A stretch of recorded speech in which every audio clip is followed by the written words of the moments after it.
Hi, Kit's the Witch here with another book review, but instead of one book, I am doing two. We'll be reviewing both Brigid by Courtney Weber and published by Weiser Books, and then Tending Brigid's Flame by Lunaea Weatherstone, and that is published by Llewellyn. I can never pronounce the publisher name. I will do a little pause for a second so I can insert a sidebar starting now. So yeah, it's Llewellyn. I'm really bad at words. Back to the video. Okay, now that I've hopefully pronounced it correctly in my sidebar, let's move on to the books. Both of them are about Brigid, who is the Celtic goddess of hearth, home, smithing. She's very versatile, and she is one of the deities that I personally work with. I know most newbies do not work with deities, and it's not recommended, but there was just a very spiritually hammer sort of series of coincidences and signs that made me realize, oh, okay, I guess I'm working with Brigid now.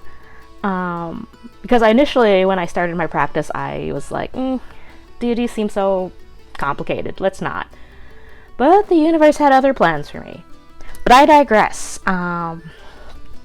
These two books are some of the more, I guess, notable books about Brigid, I guess you could say. And I do like both of them, though, for completely different reasons. So one of the things is, let's talk about what's good for both of them.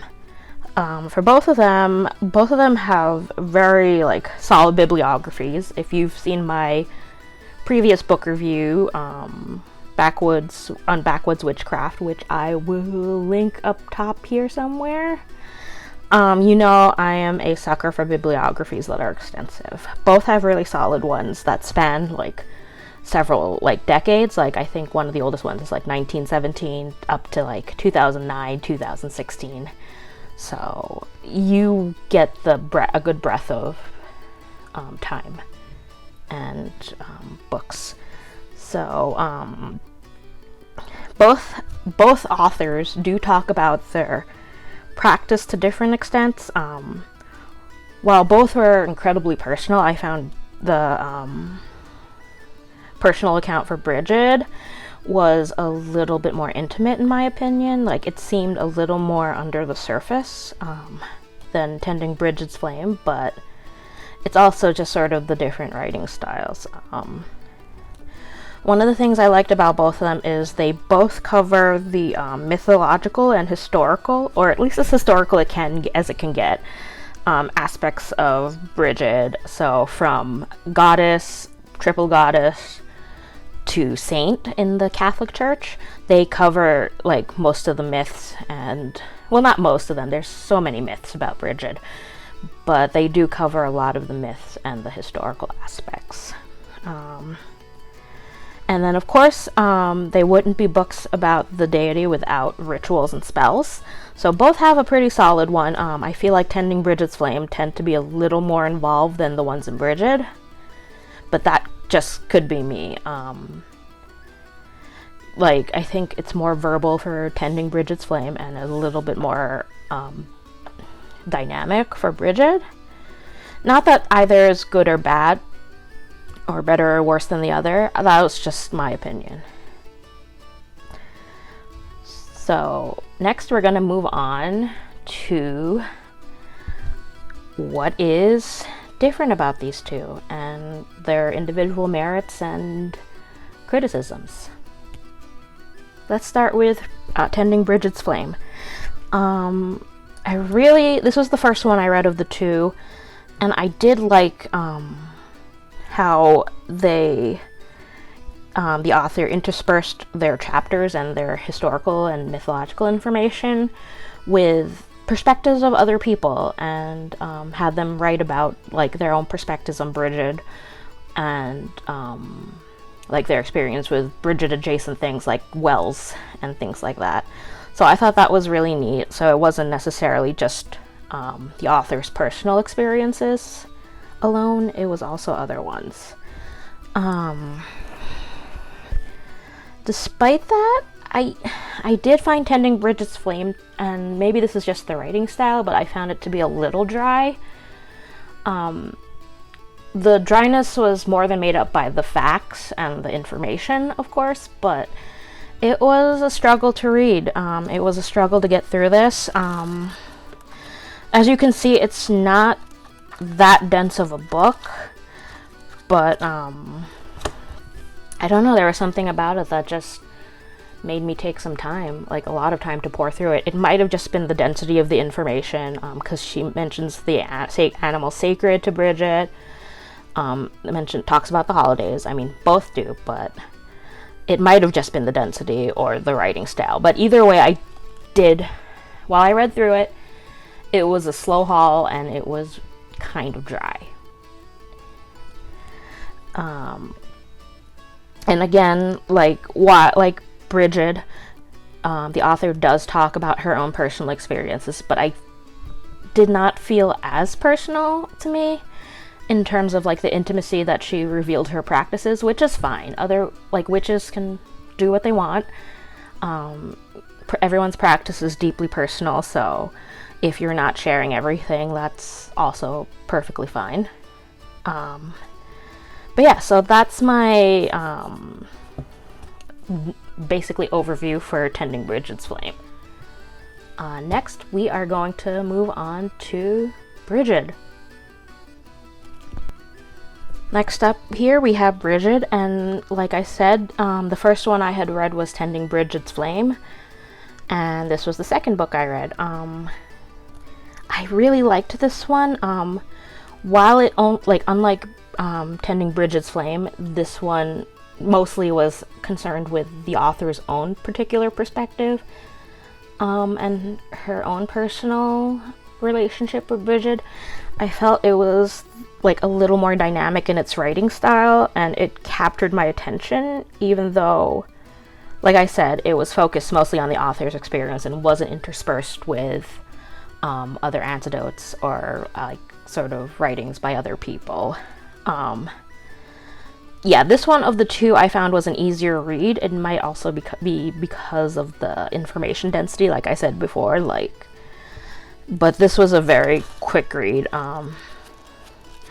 I felt like there was a lot more sort of rituals in this book too that were a lot more accessible in terms of doing things. Awkward in some occasions, like the threshold ritual, which involves you standing on the threshold. Unfortunately, I live in a one-bedroom apartment with my partner, so the only threshold is either to our balcony or our front door, so either way it would be awkward. But yeah, I really enjoyed this one, slightly more than Tending Brigid's Flame. I did like both of them, but I think they took very different approaches. And also, while I said, I might have mentioned, or I might not have, Tending Brigid's Flame covered more of a kinder, gentler Brigid. Not to say that they didn't talk about her more fierce aspects, but it was definitely mostly the matriarchal, the mother aspect. Whereas Brigid, this book talks a lot about her fierce nature and just the aspects, the smith, and just the fierceness that is also within Brigid as possibly a triple goddess, possibly sisters. Brigid has been in history since time immemorial, and one of the few older Celtic gods that has sort of integrated with Catholicism and Christianity moving into Ireland and the Celtic world, and just generally a very powerful deity, or at least very powerful in the sense that the persistence of how she's transformed over the past 100 years is one of the most fascinating things about her, I think. But yeah, I would say Tending Brigid's Flame is a kinder, gentler Brigid, and this one is like the fierce Brigid, the one that will like hit you with the spiritual hammer. So I think it also resonated with me a lot more because I feel like I got hit with that spiritual hammer. But yeah, that is Brigid. Hopefully I didn't go too off track with this review, but let's take a look at both of them now and compare. So the moment of truth. Which book did I like better? Well, if you heard my spiel about Brigid, I did like this marginally better than Tending Brigid's Flame, but I think both of them had their own merits in terms of information, spells and rituals, and just general personal anecdotes. You know what I mean. The personal stories of both authors. Overall, I would say I do like Brigid better, but, and this is a big but, if you want to work with Brigid, are working with Brigid, I would actually read both.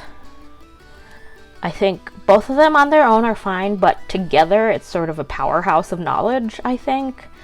Also, the bibliographies just can send you down the rabbit hole, because out of like most of the Celtic gods, like Brigid has a lot of more information, especially since, again, she was